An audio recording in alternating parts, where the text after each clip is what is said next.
ఇప్పుడే జీ5 app download చేయండి. చూడండి మీ ఫేవరెట్ టీవీ షోస్ ఎప్పుడైనా ఎక్కడైనా. వాళ్ళలాగా నిన్ను కూడా మెడ పట్టుకుని బయటకు గెంటితే కానీ పోవా? అత్తయ్య, మావయ్య పరిస్థితి చెప్పి మనందరితో కలిసి ఉండాలని క్రాంతి దగ్గర కన్నీళ్లు పెట్టుకుని రిక్వెస్ట్ చేశారు. అందుకే క్రాంతి వాళ్ళని ఇక్కడికి తీసుకొచ్చింది. ఇందులో క్రాంతి తప్పేం లేదత్తయ్య. ఎవరు తప్పు లేదే, తప్పు మొత్తం నాదే. ఎవరైనా ఒక్కసారి మోసపోతారు, ఒక్కరితోనే మోసపోతారు. కానీ నేను ప్రతిసారి ప్రతి ఒక్కరి దగ్గర మోసపోతూనే ఉన్నా.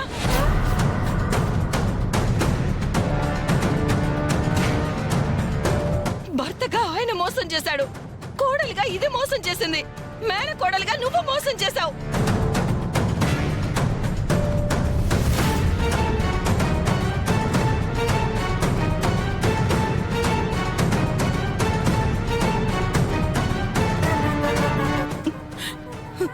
ఇక మీదట నేను మోసపోను.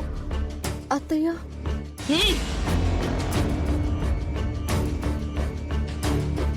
రే, నీ పెళ్ళాం తెలియక తప్పు చేయలేదు. అన్నీ తెలిసి వాళ్ళని తీసుకొచ్చి ఇంట్లో పెట్టింది. నీకు అర్థమవుతుందా?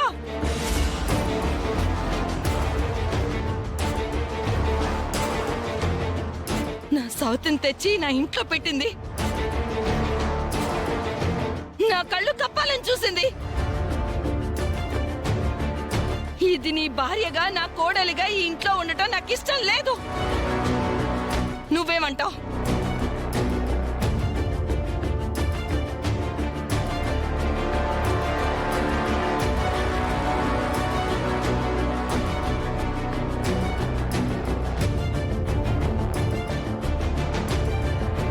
అనేదే ఉందమ్మా, ఎవరైనా నీ తర్వాతే నాకు. నీ నిర్ణయం ఏదైనా సరే నాకు సమ్మతమే.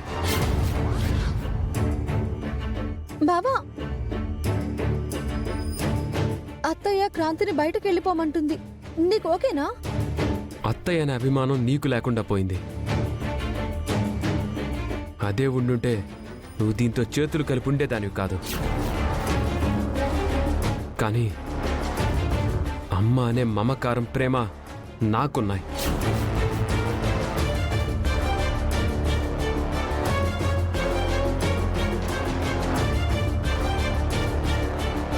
నా కొడుకేమన్నాడో విన్నావుగా? ఇంకా నీకు ఇంట్లో ఉండే అర్హత లేదు.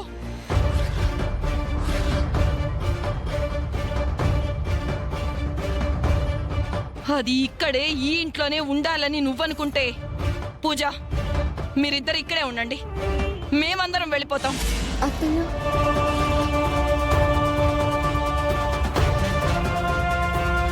చెప్పు, దాన్ని వెళ్ళనిస్తావా లేక మమ్మల్ని వెళ్ళిపోమంటావా?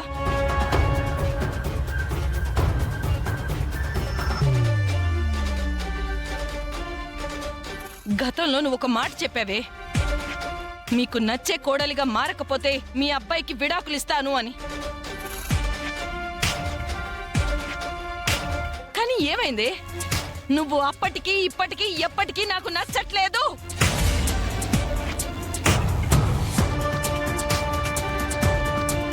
కాబట్టి వీడే నీకు విడాకులు ఇచ్చేస్తాడు. పో.